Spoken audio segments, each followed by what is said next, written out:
Hey guys, Dylan from Noble Records coming at you with another heavy rotation video. As usual, I've done some deals with some friends, done some swapping, trading, all that stuff. So a friend of mine that I do very frequent trades and swaps with, we did some trading and I had a double of Ice Cross that I traded with him and got some good stuff, and then I bought some things off of him.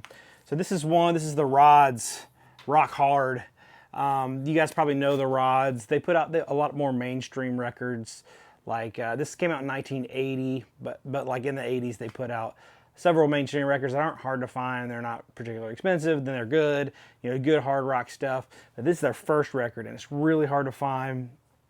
David Feinstein has kind of formed this band. He played in Elf with Ronnie James Dio, which is his cousin. So very cool kind of piece of hard rock history. It's a little bit more on the the 80s metal side, but it still has that really charming, heavy 70s feel to it at times. So very good, face-melting stuff. Love it. Another one I got from him, which this is a Mega Grail, and shout out to him. His name's Chris, very nice guy. He already had a copy of this, and I've been dying for one for years, and he has been like kind of looking for one for me. And trying to hook me up. So he found one at a good price, and so he basically bought it for me, and I paid him back, and then he sent it to me. So this is Moses Changes. This is a very killer hard rock record on this Spectator label, which I've talked about that label a good bit in the past. It's just this really great kind of private press, very limited runs of, they do things like 500 or 1,000 of everything, but there's quite a few things in my collection off of Spectator, but it's a great label to collect and look for.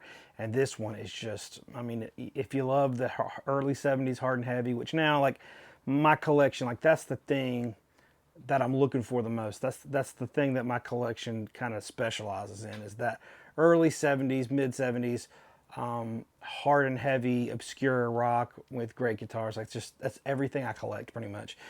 But I mean, I do also collect a ton of jazz and funk and stuff, and we'll get into that. But that's kind of the sweet spot for me. So this is a killer one. Moses Changes, impossible record to find. I've had a bootleg for years. So really killer one. If you haven't heard that, try to find it on YouTube or something and listen to it. It's amazing. Another one that I've been wanting this is not even hard to find, is Makeup by Flower Traveling Band. It came in this really cool leather pouch, and I've seen pictures of it forever. It's not hard to find. It's not expensive. I could probably just go buy one on Discogs, but I just haven't. And I've been waiting for a decent one to just kind of come along organically. All of my Flower Traveling Band stuff, I don't think I bought any of it online. It's all just kind of come my way via friends of mine that were getting rid of them or whatever. And so that's what happened with this. He had this, and he was getting rid of it. And I'll just show you, because I was always curious about, like, how is it really like leather? And it is. It's like leather, but it's definitely paper. But it has a very leather, like fake leather feel to it. So it's got this handle on it, which is very cool. It's actually stitched with real thread. And then, like, you open this pouch up, and the record's inside. It's very cool. I'll show you what the cover looks like. So, set this over here so it don't get hurt. It's a double LP. And if you don't know, Flower Traveling Band is just this amazing Japanese psychedelic hard rock. It's really good. If you've never heard of them, most people that collect this type of thing have heard of them, so I'm sure most of you guys have. But try the album Satori. It's their, it's their big one that everybody kind of gets introduced to them through. But it's a really good kind of rabbit hole to go down if you're into that early 70s hard rock. I love it. And that was one of the last ones I need from them. So I need to do a video soon about Japanese hard rock, because there's so much, and I have a lot of it. And it's just fantastic stuff. What else do we have here? Thousands on a Raft, Pete Brown and Piblocto. This is a really good 1971. It's on Harvest. It's like prog rock, a little on the heavy side. There's some definite like softer songs on there as well, like more UK folk, pop folk type of sound, but a lot of it is just like Deep Purple influenced, like Deep Purple, but a little more progressive. Really, really fantastic sound. I love this record, and it does not get.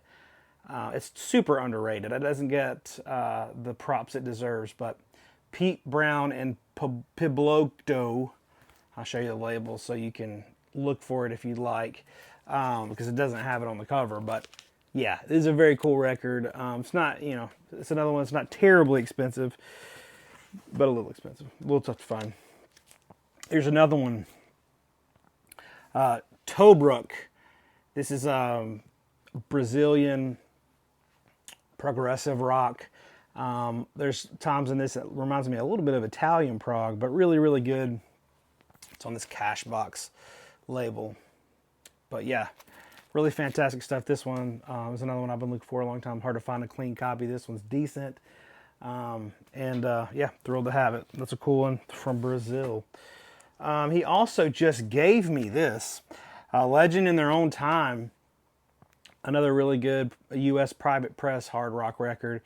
I love this one, and it's been on my list for a really long time, and I've never been able to find one that was a good deal in good condition, and he ended up having two. And Chris, he's a good buddy of mine. I've actually never met in person. He lives in New York, but he super charitable guy. He sends me a gift probably twice a year of just like it'll be a killer record, like $200, $300, $400, $500 records. He'll just send it to me as a gift. Really nice guy. But this is a great one. It's been on my list for a long time, and I was also just going to show this. This one's Headstone, Still Looking. The reason why they look so similar is because a lot of times, like, these private press companies would just like use a stock cover. So this is just like a stock cover of, like, they were like, hey, we can use the eagle and put your name on there or whatever. And so both of them very killer U.S. private press records, but they're different albums. Very cool. I was going to let's show a few singles for you. First of which is this one that's been on my list for years. Even before I started collecting 45s, I really wanted this one. This one is ZZ Top, Scat Records. This is Salt Lick. Great track. It was ZZ Top's first single, so it's like a bridge between ZZ Top's first record and Flash Moving Sidewalks. Very cool. Very organ based. It's a cool record. Very cool. And found that one for a killer deal on eBay, which like I said, I don't normally do that, but this is a single. It comes up on eBay all the time, and I can't remember what I got it for, but it usually goes for like $250 on eBay. And so every time I see one pop up, I'll bookmark it, and then I'll throw a bid on there and see if it happens, and it never does. But this one, it did. I think I got it for a little over $100, which was a steal of a deal. And so also, I guess I've been naughty on eBay a little bit lately. I've gotten a few of these off eBay. I'll show you one real quick that I got that's crazy. This one, Frantic Conception. Great album. I should have grabbed my original. Yeah, there it is. Frantic Conception. This is the original. And this regularly goes for like $70. It used to go for like 20 or 30, and then it got, it grew in popularity. That cover is so wicked, and the music is like that too. The music's incredible. Love this record. It's a long time favorite of mine. I love everything about it. It's fantastic. And this popped up, a test pressing of Frantic Conception popped up on eBay. And again, I put the bookmark in. I was like, hey, half the time I put a bookmark on something, it'll notify me like, hey, you got 15 minutes left on this auction. And I'll look at it, and I'll throw a bid on it and just see what happens. And probably 9 times out of 10, I don't win. And this one, I think I put like $100 was my max bid or something on this. I come back later, and I got it for $61, which that's probably like a good deal for just an original press. And this is the test pressing.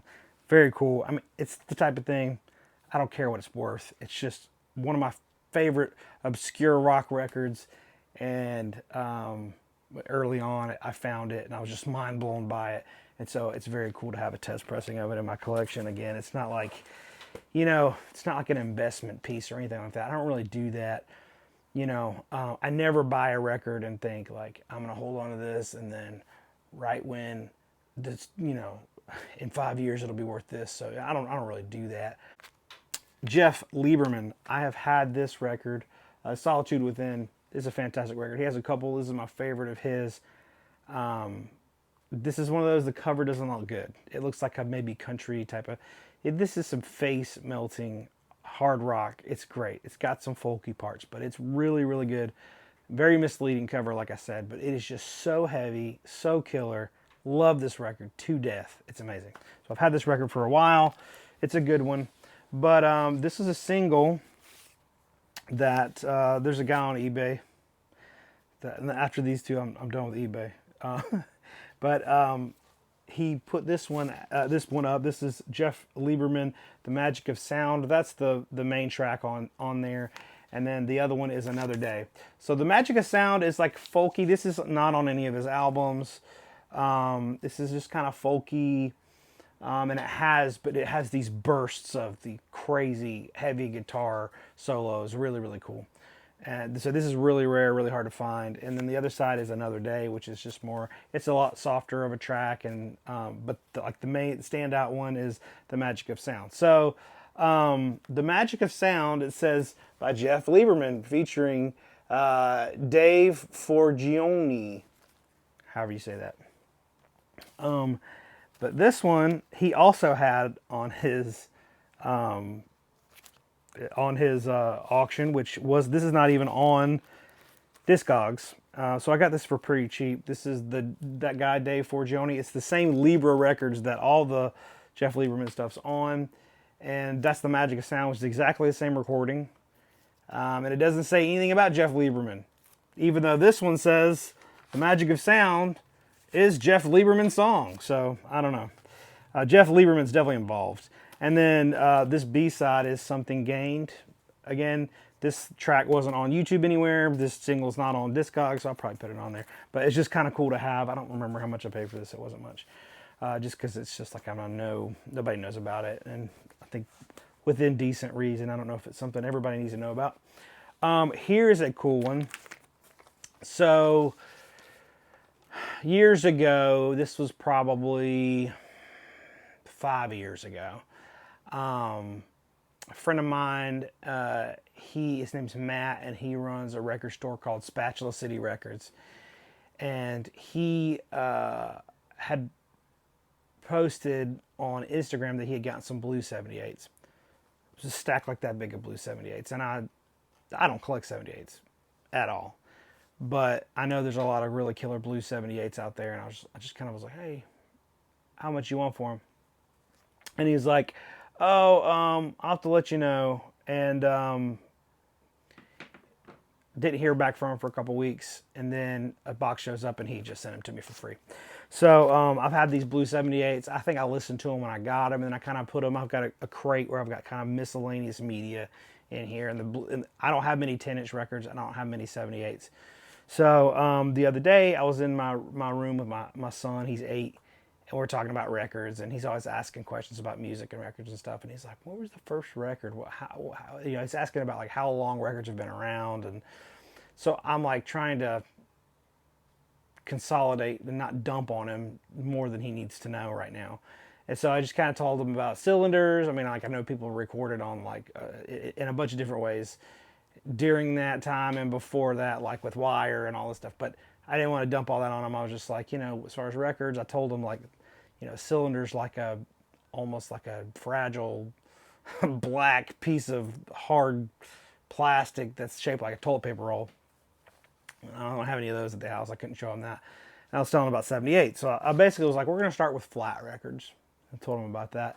And actually, when I was a kid, my aunt had one of those, a record player that played the rolls, the Edison rolls, and we would hand crank it. It was very cool, but when I was his age, that's how I first learned about records. And then she also had a turntable. Anyways, so I pulled down the 78s and I started looking through them, and I was like, man, I didn't remember having this one. So this one is Light and Hopkins, Thinking and Worrying / Fast Mail Rambler. I was on Aladdin. This is the best blue 78 I have, for sure. This was recorded in 1947. Light and Hopkins has, over the years, become my favorite blues guy, I think. Hard to say who's my favorite, but he's way up there. And this is a very clean 78. Very nice, incredible shape.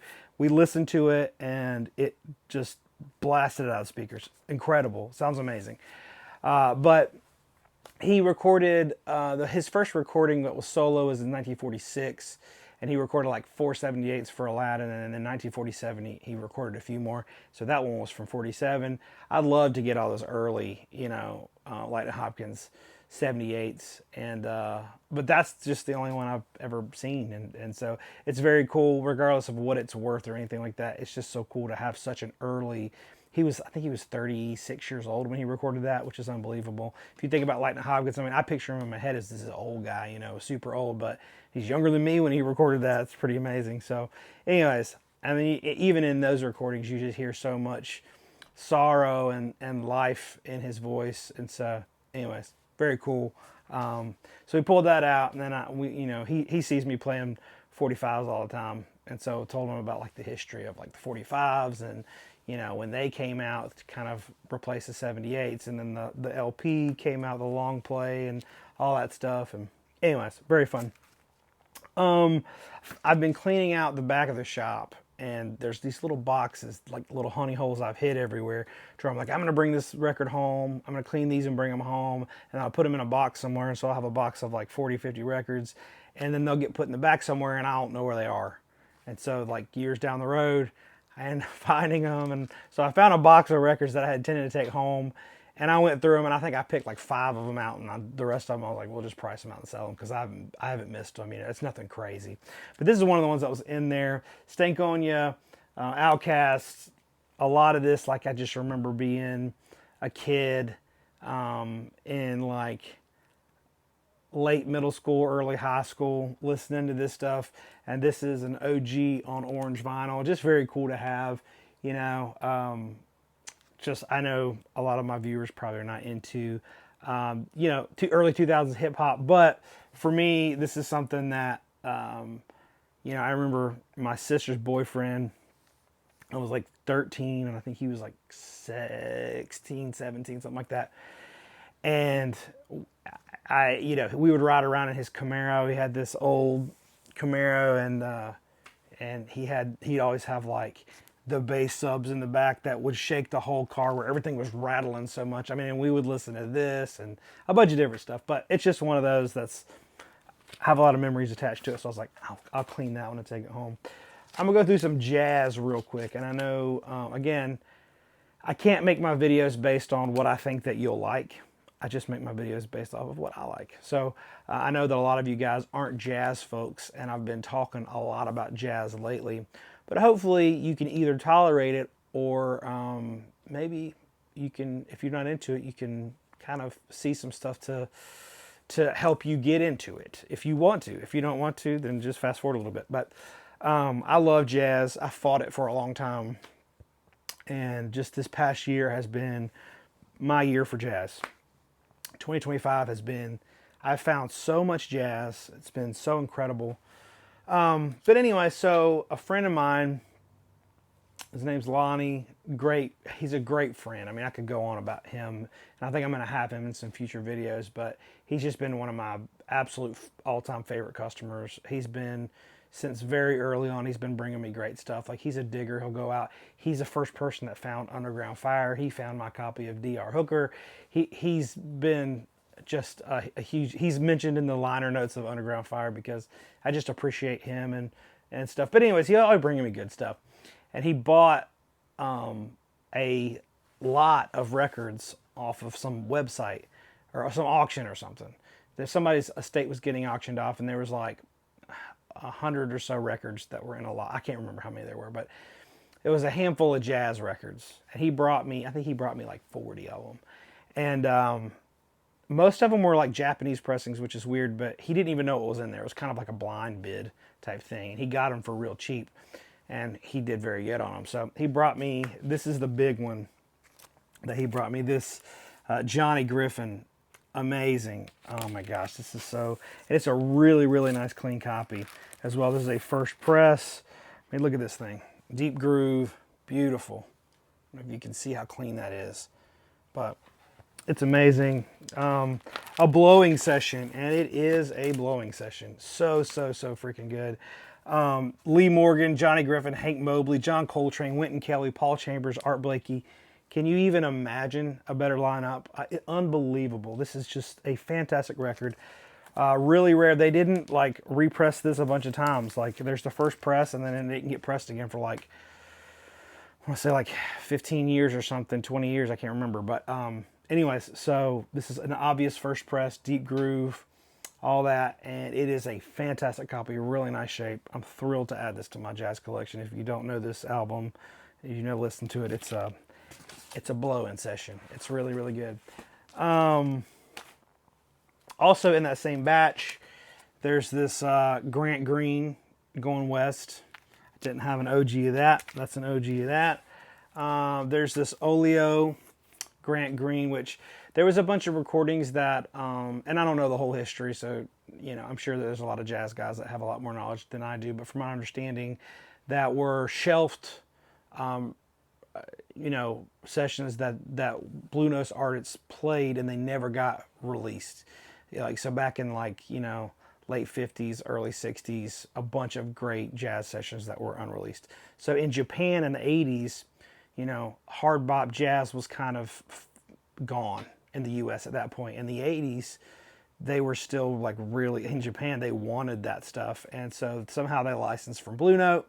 I'm sure someone's going to blast me in the comments and tell me the actual story, and I welcome that. Please tell me what happened.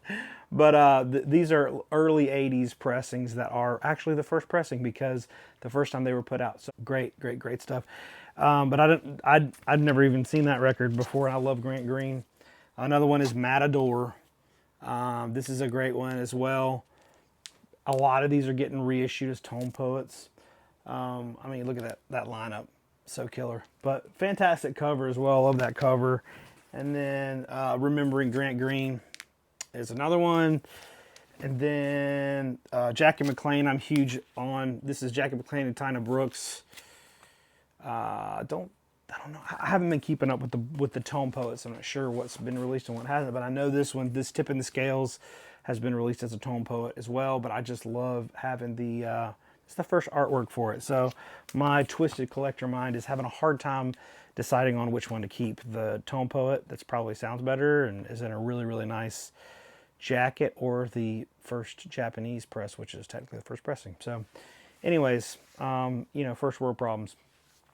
If you didn't see my last video, I talked about the jazz that I got. I'm not going to talk much about it, but I got a really cool jazz collection that came in the shop.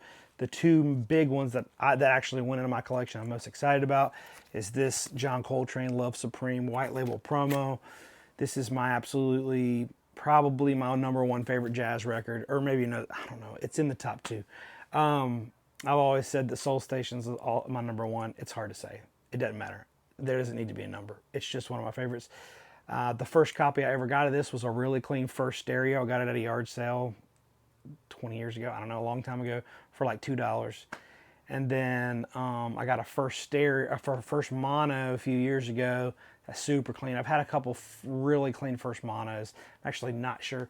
My first mono is up there on the wall. I'm actually not sure which one that is because I've had like 3 really clean first monos. So I'm not sure where I got that one, but it's a super clean first mono, and this is the White Label Promo, so I feel like that's the trifecta. So that's cool. And then this Wayne Shorter Juju, which is another one that's been high up on my list for a very long time. It's first press, first mono, super clean. Great stuff. You guys know I just released Yesa on my label, which has been really exciting for me. And I've been talking back and forth with Phil Kimbrough, which was...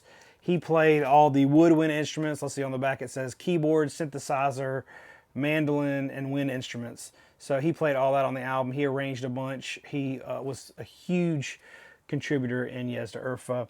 But he came by the shop and I had some extra empty jackets, so I had him sign me one.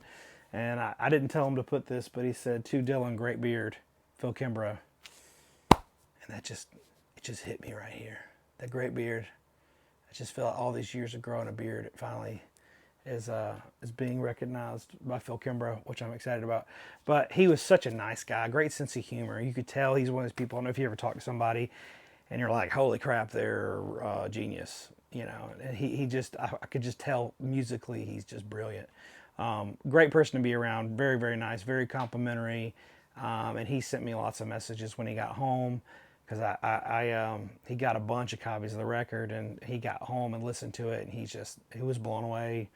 He said he loved it, all that stuff. So he also gave me some things. So this Past, Present, Future was a compilation that Yesa Urfa was on, which is very cool. It's not, that's not really expensive record or anything. You could probably get one for cheap on Discogs. But then he also gave me, oh here it is, Crafty Hands. So this is him and Mark Tippins. He was in Yesa Urfa, and he was another, I mean, he was huge. I mean, he was, in the interviews that I read, they talk about him being like a really genius musician, and so he wrote a lot of this stuff as well. So him and Phil Kimbrough were on Crafty Hands. So this is like this came out in '82. It's like a prog record, and it's very cool, and it's not really all that expensive. So he gave me a sealed copy of this. You can get them on Discogs for relatively cheap, and this is super underrated. Very, very good record. It's called Crafty Hands. And then he also gave me a test pressing of it, which is so cool. So Phil, if you're watching this, thank you, man. He's become a great friend. So another one that I got was this Freedom Through the Years. This is a first UK Vertigo. I had the Cotillion pressing years and years ago. Finally upgraded and got a German Vertigo, and it's just been on my list to get the UK Vertigo. I want to get all the Vertigo in its original format, you know, so I'm going to get all the first UKs, all that stuff eventually. That's on my list to get everything. So this is a fantastic record. If you're in the States, you can get a Cotillion pressing, which is like the US, what they put it out on the US for, I don't know what they go for, I can't remember, 30 bucks, 40 bucks, I don't know. Fantastic record, really, really, really top-notch hard rock. Pleasure Bent, Roland Alexander. This is featuring Marcus Belgrave. This is on the New Jazz label. Really, really good stuff. And this is a lot more straightforward than, so Marcus Belgrave, he was on Tribe, the Tribe label. Really outstanding, like experimental free jazz stuff. Fantastic. And this is not that. This one's, but you can still kind of hear a little bit in there. This is probably some strange jazz for that time, but I was thrilled to see this one in the Voice of America collection, and this is a tip-top jazz record. I love this. I've been really enjoying that one. Melvin Jackson, Funky Soul. This one, I had a first press. This is on Limelight, which is cool. There's a lot, like 50-Foot Hoses on that label. There's some really cool stuff on there. But this is a white label promo. I had a first pressing of this that came in a collection, and one side was like near mint. The other side was all scratched up. So when I got this one, I gave that one to a friend that I thought would enjoy it, just because it, you know, wasn't really worth selling. But somebody could really enjoy one side of it. But thrilled to get this one. Really, really killer jazz funk. Amazing stuff. Oh boy, this is another one. I found this in the 45s. I've been going through the 45s. This one is Gamera, the Invincible, by the Moons. The Moons, this was like garage rock. It's on the Date label, and it's got the cover and everything. It's very cool. Like, I guess they put this in like the horror rock, sci-fi garage. It's just cool. Very, very cool. Oh boy, I got so much to show. This is Iron City, Grant Green. This is the one on the Cobblestone label. Really hard to get. I've never seen one, and was thrilled to find this one in the Voice of America. A lot of Grant Green in this episode. I recently went through and found a box of stuff that was like a lot of Latin stuff. There was some reggae stuff, and so there's some cool stuff like that in there. This is the Benito Sextet +1. Benito. I said that right. But this is like some really killer like Latin funk. This is the mono pressing, and it's like near mint. Very, very cool. I would listen to this like crazy. If you like Ray and His Court, that reminds me of this a lot. Or this reminds me of that a lot. This is Benitez and Nebula, Nightlife. This is a record I'd never heard of before, never seen it before. And I was like, that looks good. And pulled it out and listened to it.